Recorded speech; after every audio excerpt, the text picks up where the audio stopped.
Guys, look at my face. Nabanat ba? Ano yan siya guys, mga dugo yun siya na natuyo ba? Ayun o. Mga dugo to, ito, dugo yun na natuyo. Ito mo.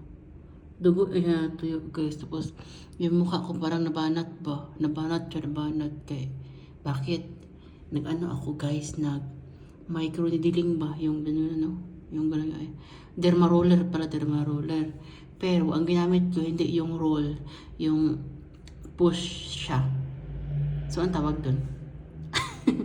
Ay, ayaw ko tumawa kasi masakit. So, ayan, diba? Ayan. So, dugo siya na natuyo.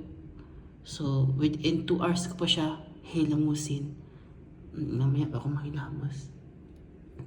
Diba?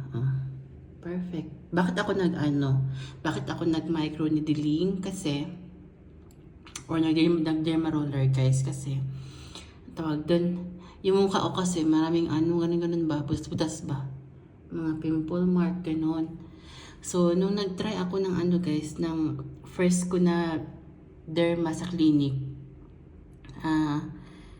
tawag dun, may tinuturok sa akin na parang gamot sa ilalim ba, tsaka parang kinakat-kat yung parang, tawag dun, yung parang ugat sa ilalim na nag-mold dahil sa tagyawat.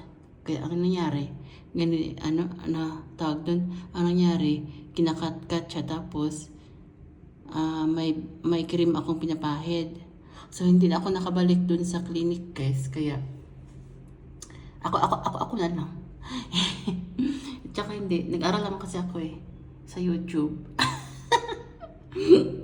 Or ayaw ko tumawa na malala kasi nga siya, masikip ba?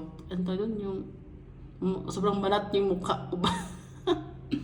Hindi ba? Pero sa 5 buwan kong guys, paggamit ng derma roller, 5 buwan? Hindi magli-5 buwan na pala. Meron siyang improvement. Kumbaga yung mga parang na-lessen siya ng konti ba o ganun.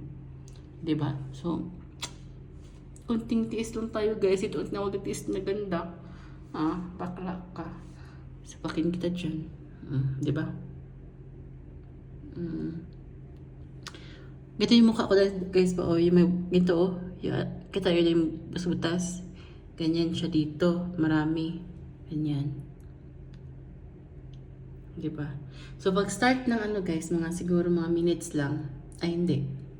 5 minutes, pag matapos ko na siyang ginagawin ganun, babanat siya, kaya feeling ko parang, kaya babanat siya at mamaga, kaya parang plain dito.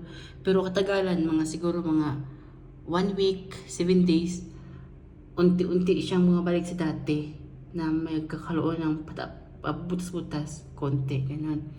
Tapos pag feel ko na parang okay na yung mukha ko, na heal na siya ng konti, doon naman ako mag-start ulit ng microneedling. O diba? Basta safe lang talaga guys. Dapat yung ginagamit na yung parang ginagamit pa sa mukha, safe lang talaga. Dapat talaga ng alcohol, kinugasan, gano'n. Diba? Kaya ang feeling ko ngayon parang siya, ngut-ngut, bangut-ngut. Bisaya, bangut-ngut. Yun lang. Diba? I hope may may improvement to Grabe na ang pagtiis ko nito. Yan lang, bye-bye. Sexy ko ba yung